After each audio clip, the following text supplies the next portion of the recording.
নমস্কার, আরও একটা গুরুত্বপূর্ণ ইনফরমেটিভ ভিডিও নিয়ে চলে এলাম। আপনারা দেখছেন আপনাদের এই প্রিয় বিশ্বস্ত চ্যানেল। চুক্তিভিত্তিক কর্মীদের বেতন কাদের কত বৃদ্ধি করতে পারে? মুখ্যমন্ত্রী ভোটের আগেই কাদের বেতন বৃদ্ধি করতে পারে? আজকের এই প্রতিবেদনে বলবো। ভোটমুখী বাজেট হতে চলেছে এইবারে বিধানসভা ভোটের আগেই। 5 তারিখ যে বাজেট অধিবেশন হতে যাচ্ছে তা ভোটমুখী বাজেট হতে চলেছে। চুক্তিভিত্তিক কর্মীদের কাদের বেতন বৃদ্ধি করতে পারে সিএম? আজকের এই গুরুত্বপূর্ণ ভিডিও কেউ মিস করবে না। স্টেপ টু স্টেপ আপডেটগুলো তোমাদের তুলে ধরবো। ইনফরমেটিভ আপডেট যেগুলো আমরা পেয়েছি সেইগুলোই তুলে ধরবো। এবং যারা চ্যানেলে নতুন, চ্যানেলটাকে সাবস্ক্রাইব করে বেল আইকনটা টিপে রাখতে হবে লেটেস্ট গুরুত্বপূর্ণ ইনফরমেটিভ ভিডিও পাওয়ার জন্য। স্টেপ টু স্টেপ আপডেটগুলো তোমাদের সামনে তুলে ধরছি। ভিডিওটা কিন্তু মনোযোগ দিয়ে দেখতে থাকবে, যতগুলো তোমাদের গ্রুপ আছে শেয়ার করে দেবে।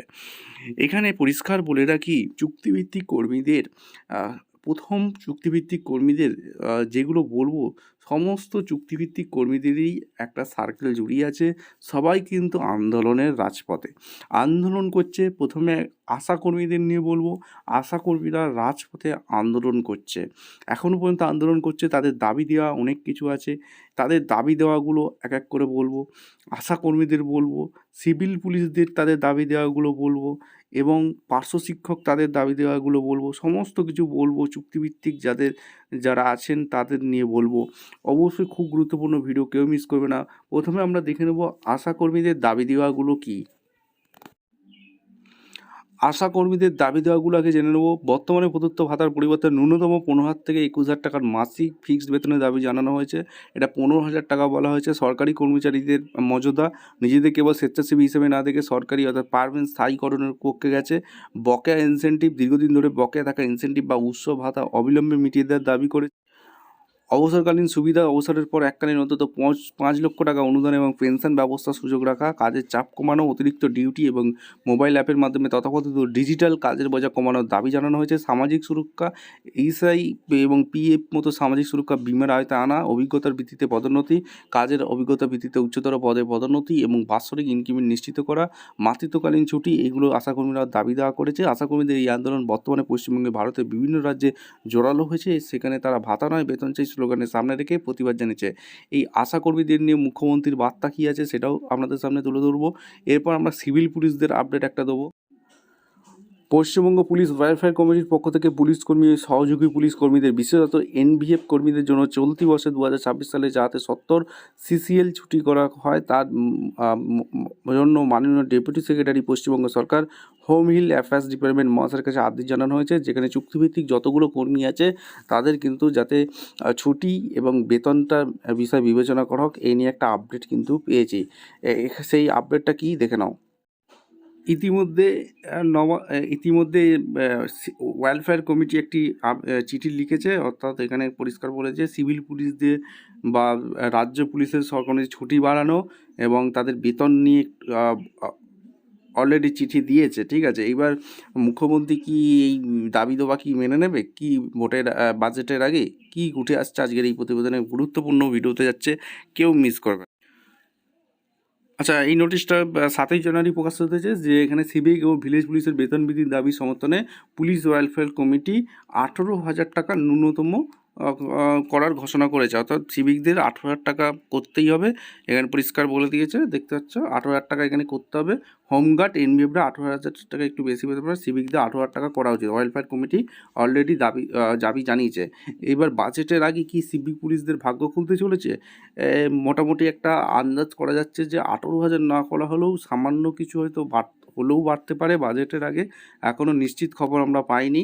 এবং এখানে আর পার্শ্ব শিক্ষকদের নিয়ে কী দাবি দেওয়া উঠে আসছে, পার্শ্ব শিক্ষকদের কী বলতে চাইছে দেখে নেব। হিন্দুস্তান টাইম রিপোর্ট অনুযায়ী কী বলছে, প্যারা টিচার সহ রাজ্যের সমস্ত দপ্তর কর্মরত চুক্তিভিত্তিক অস্থায়ী কর্মীদের সাথে সম্মানজনক ন্যায্য বেতনের কাঠামো নির্ধারণ করতে হবে। সেই সঙ্গে তাদের নিয়মিতকরণ এবং সময়মতো বেতন প্রদানের নিশ্চয়তা প্রদানের দাবি তোলা হয়েছে।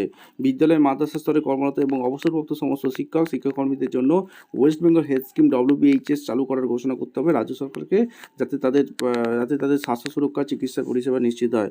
শিক্ষানুরাগী ঐক্যমঞ্চের তরফে কিন্তু মুখ্যমন্ত্রীকে চিঠি দিয়ে অলরেডি জানিয়ে দিয়েছে, প্যারা টিচার সহ রাজ্যের সমস্ত দপ্তরের চুক্তিভিত্তিক যারা কর্মী আছে তাদের বেতন বৃদ্ধি বাজেটের আগে প্রকাশ করতে হবে। এই নিয়ে এই মুখ্যমন্ত্রী কি এই দাবি দেওয়া মেনে নেবে? বাজেটে চুক্তিভিত্তিক কর্মীদের কি ভাগ্য খুলবে? আপনারা কমেন্ট সেকশনে মতামত করে জানাতে ভুলবেন না। সম্প্রতি সিঙ্গুরের জনসভা থেকে আশা ওয়ার্কার প্রোটেস্ট অপেক্ষা করুন, অর্থাৎ সিঙ্গুরের সভা থেকে আশাকর্মী আইসিডিএসের জন্য একটা বার্তা মুখ্যমন্ত্রী অলরেডি দিয়ে দিয়েছে, অপেক্ষা করুন, অপেক্ষার ফল মেলে। এটার মানে কি? এটার মানেই হচ্ছে যে চুক্তিভিত্তিক কর্মী অর্থাৎ আশা কর্মীদের বার্তা অলরেডি দিয়েছে যে অপেক্ষা করতে বলছে, বাজেটেই কিছু একটা হতে চলেছে।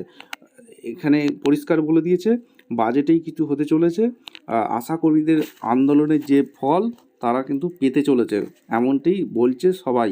ঠিক আছে, এবার এই যে আশাকর্মীদের নিয়ে একটা বড় বার্তা অলরেডি দিয়েছে। সমস্ত বিভাগ থেকে যে আন্দোলনগুলো হচ্ছে, চুক্তিভিত্তিক কর্মীদের যে স্থায়ীকরণ বা বেতন বৃদ্ধি, এই দাবিগুলো ন্যায্য, কিন্তু এই দাবিগুলো মেনে নেওয়া উচিত এবং বাজেটে কি ঘোষণা হতে চলেছে সেদিকেই সবার নজর থাকবে। আপনারাও কমেন্ট সেকশানে খুলতে বলবেন না। আশা ওয়ার্কারের যে 15,000 টাকা দাবি দেওয়া করেছে, 15,000 টাকা বলেছে মানেই এই নয় যে আজকে থেকেই 15,000 টাকা হয়ে যাবে, এরকম কোনো ব্যাপার নয়। কিছুটা হয়তো আশাকর্মীদের বেতন বাড়তে পারে, এমনটি আন্দাজ করা যাচ্ছে। যে তীব্র আন্দোলন হয়েছে, আশাকর্মীরা প্রচুর সংখ্যক আছে আশাকর্মীদের বাজেটে। সিভিল পুলিশদের যে 18,000 টাকা তারাও দাবি জানিয়েছে, এটা নিয়েও একটা সিভিল পুলিশদের নিয়ে ওয়েলফেয়ার কমিটি অলরেডি বলেছে যে 18,000 টাকার দাবি দিয়ে তারা চিঠি দেওয়া দিয়েছে অলরেডি, তো আপনাদের সামনে তুলে ধরেছি। সেটাও সম্ভাবনা খুব হয়তো কম বাড়তে পারে, বাড়লেও হয়তো 1,000-2,000 টাকা বাড়তে পারে, 18,000 টাকা কোনো দিনই বাড়বে না। ঠিক আছে, এটা একটা আর এখানে পার্শ্ব শিক্ষকদের নিয়েও মুখ্যমন্ত্রীকে অলরেডি চিঠি দিয়েছে, আপনাদের সামনে তুলে ধরলাম।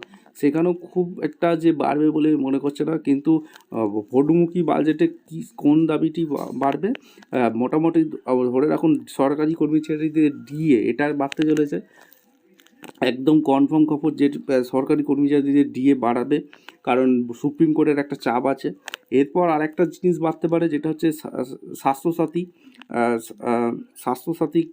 এর যত হেলথ স্কিমের কিছু প্রকল্প বাড়তে পারে, বরাদ্দ হতে পারে বাজেটে।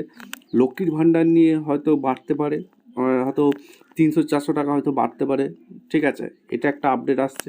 এই আপডেটগুলো আসছে, অবশ্যই দেখা যাক 5 তারিখে বাজেটে কী হয়। ততক্ষণ চ্যানেলটাকে সাবস্ক্রাইব করে বেল আইকনটা টিপে রাখতে হবে লেটেস্ট গুরুত্বপূর্ণ আপডেট পাওয়ার জন্য। দেখা হচ্ছে কোনো পরবর্তী ভিডিও। ধন্যবাদ।